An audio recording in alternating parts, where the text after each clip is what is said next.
Hello दोस्तों, हमारे YouTube channel भक्ति कथा में आपका स्वागत है। आज मैं आपके लिए लेके आई हूँ छठ पूजा विधि और उसकी कथा। अगर आपको हमारी वीडियो पसंद आए तो हमारी वीडियो को लाइक करें, हमारे चैनल को सब्सक्राइब करें और वीडियो को शेयर करें। आइए शुरू करते हैं। छठ पूजा व्रत, जिसे सूर्य षष्ठी भी कहा जाता है, वर्ष में 2 बार मनाया जाता है।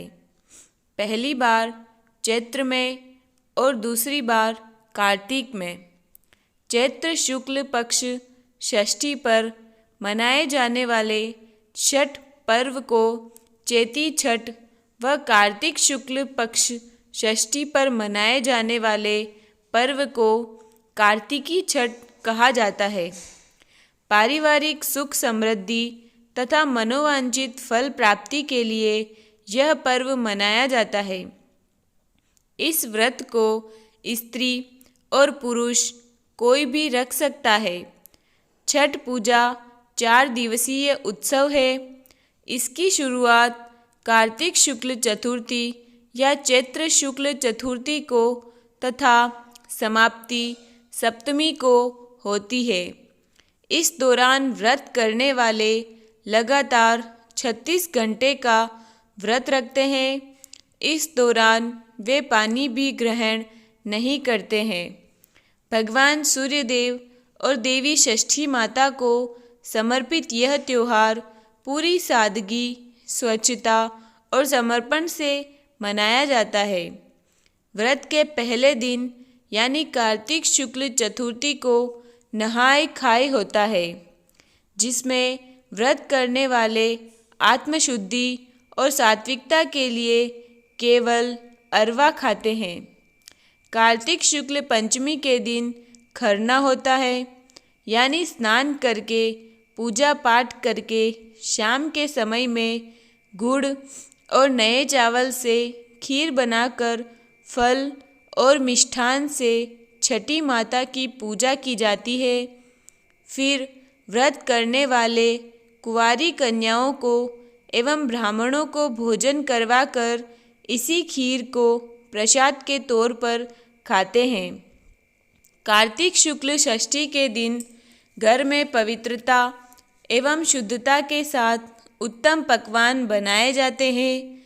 संध्या के समय पकवानों को बड़े बड़े बांस के डालों में भरकर जलाशय के निकट यानी नदी, तालाब, सरोवर या पोखर पर ले जाया जाता है।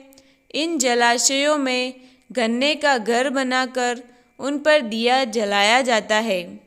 व्रत करने वाले जल में स्नान कर इन डालों को उठाकर डूबते सूर्य एवं षष्ठी माता को अर्घ्य देते हैं।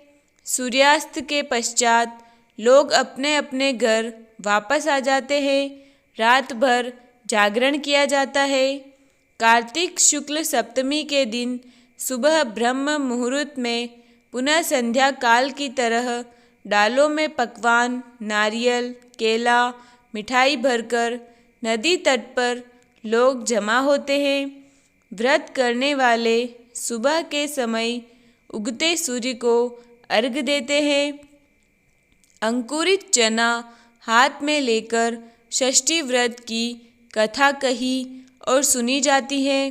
कथा के बाद प्रसाद वितरण किया जाता है और फिर सभी अपने अपने घर लौट आते हैं।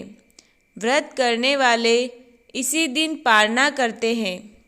जब छठ पूजा में मांगी हुई कोई मुराद पूरी हो जाती है, तब मुराद पूरी होने पर बहुत से लोग सूर्य देव को दंडवत प्रणाम करते हैं। सूर्य को दंडवत प्रणाम करने के लिए पहले सीधे खड़े होकर सूर्य देव को प्रणाम किया जाता है। फिर पेट की ओर से ज़मीन पर लेटकर दाहिने हाथ से ज़मीन पर एक रेखा खींची जाती है। यही प्रक्रिया नदी तट पर पहुँचने तक बार बार दोहराई जाती है। लोक मान्यताओं के अनुसार सूर्य षष्ठी या छठ व्रत की शुरुआत रामायण काल से हुई थी। लंका विजय के बाद राम राज्य की स्थापना के दिन कार्तिक शुक्ल षष्ठी को भगवान राम और माता सीता ने उपवास किया और सूर्यदेव की आराधना की। सप्तमी को सूर्योदय के समय पुनः अनुष्ठान कर सूर्यदेव से आशीर्वाद प्राप्त किया था। इस व्रत को द्वापर युग में द्रौपदी व सूर्यपुत्र कर्ण ने भी किया था। सूर्यपुत्र कर्ण ने सूर्यदेव की पूजा शुरू की। कर्ण भगवान सूर्य का परम भक्त था। वह प्रतिदिन घंटों कमर तक पानी में खड़े होकर सूर्य को अर्घ देता था। सूर्य की कृपा से ही वह महान योद्धा बना था। आज भी छठ में अर्घ्य दान की यही पद्धति प्रचलित है। जब पांडव अपना सारा राजपाट जुए में हार गए, तब द्रौपदी ने छठ व्रत रखा। इस व्रत के प्रभाव से उसकी मनोकामनाएं पूरी हुई तथा पांडवों को राजपाट वापस मिल गया।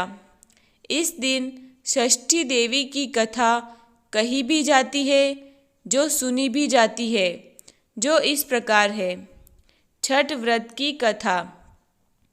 कथा के अनुसार प्रियव्रत नाम के एक राजा थे। उनकी पत्नी का नाम मालिनी था। दोनों के कोई संतान नहीं थी। इस बात से राजा और उसकी पत्नी बहुत दुखी रहते थे। उन्होंने एक दिन संतान प्राप्ति की इच्छा से महर्षि कश्यप द्वारा पुत्रेष्टि यज्ञ करवाया।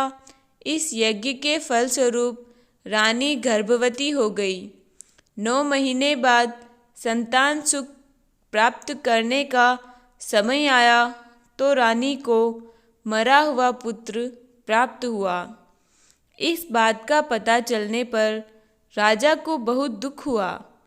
संतान शोक में उसने आत्महत्या का मन बना लिया।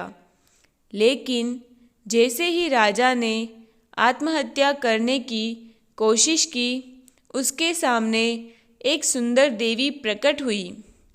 देवी ने राजा से कहा कि मैं षष्ठी देवी हूँ। मैं लोगों को पुत्र का सौभाग्य प्रदान करती हूँ। इसके अलावा जो सच्चे भाव से मेरी पूजा करता है, मैं उसके सभी प्रकार के मनोरथ पूर्ण करती हूँ। यदि तुम मेरी पूजा करोगे तो मैं तुम्हें पुत्र रत्न प्रदान करूँगी। देवी की बातों से प्रभावित होकर राजा ने उनकी आज्ञा का पालन किया। राजा और उनकी पत्नी ने कार्तिक शुक्ल की षष्ठी तिथि के दिन देवी षष्ठी की पूरे विधि विधान से पूजा की। इस पूजा के फलस्वरूप उन्हें एक सुंदर पुत्र की प्राप्ति हुई। तभी से छठ का पावन पर्व मनाया जाने लगा। जय षष्ठी मैया।